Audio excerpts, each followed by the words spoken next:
আসসালামু আলাইকুম ভাই। পুইনানে যে 2, 3, 4 যে বিশ্ব জামাত হয়ে গেল, আমি এখানে অংশগ্রহণ করেছিলাম, গিয়েছিলাম। তা খুব আনন্দ পেলাম, খুব আনন্দ উপভোগ করলাম, খুব ভালো লাগলো, খুব আনন্দ লেগেছে, খুব আনন্দ লেগেছে ভাই। তারপরে ভাই দোয়া হয়ে গেল, দোয়া করলাম। দোয়া শেষে যখন ভাই বাড়ি আসছি, তখন আমাদের মহেশ্বরপুর যে পার্কিং আছে, ওই পার্কিংয়ে আমাদের গাড়ি ছিল। ওখানেই ভাই আমার একটা ব্যাগ হারিয়ে গেল। ব্যাগে কিছু মাল সামান আছে। ব্যাগটি হচ্ছে, দেখবেন ব্যাগে লেখা আছে কান্তা, দুর্গাপুরের কাপড়ের দোকানের ব্যাগ, কান্তা লেখা আছে, এবং তাতে কিছু আমার মাল সামান আছে। যদি কোনো ভাই পান, তাহলে ভাই ভাই একে এই এই মোবাইলে কমেন্ট করবেন বা জানাবেন। আর আর অনেক জায়গায় শেয়ার করে দেবেন। হ্যাঁ, আপনার ভিডিওটিও শেয়ার করে দেবেন। যদি যদি আর অনেক ভাগ জানবে, তাহলে যেটা খুব ভালো হবে। আর আমি যদি এটা পেয়ে যাই, তা খুব আনন্দিত হব, খুব সুখী হব।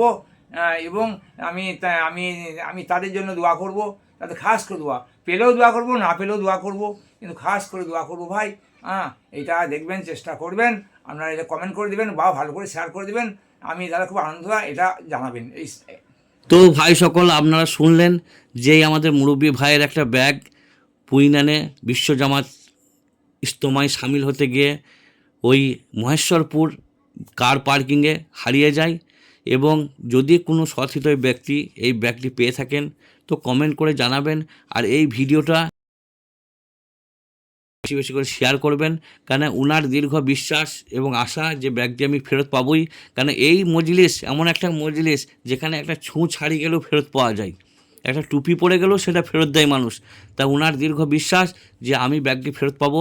হয়তো ব্যাগে এমন কিছু মূল্যবান জিনিস নাই, কিন্তু তবুও সেটা ওনার কাছে অনেক কিছু দামি। তো যদি কেউ পেয়ে থাকেন, অবশ্যই কমেন্ট করে জানাবেন। এই যে মহেশ্বরপুর পার্কিং আপনাদেরকে দেখাচ্ছি, মিলের পাশেই, তো এখানেই আমরা গাড়িটা রেখেছিলাম। তো যদি এই পান কেউ, তা মুরব্বির তরফ থেকে বিশেষ করে দোয়া থাকবে তার জন্যে। আর এই ভিডিওটা শেয়ার করার জন্য অবশ্যই ব্যাগটি পাওয়া যাবে বলে মুরব্বি আশা রাখে। তো আপনারা বেশি বেশি করে ভিডিওটি শেয়ার করে দেবেন এবং কমেন্ট করে দেবেন। যদি কেউ পেয়ে থাকেন, যোগাযোগ করবেন।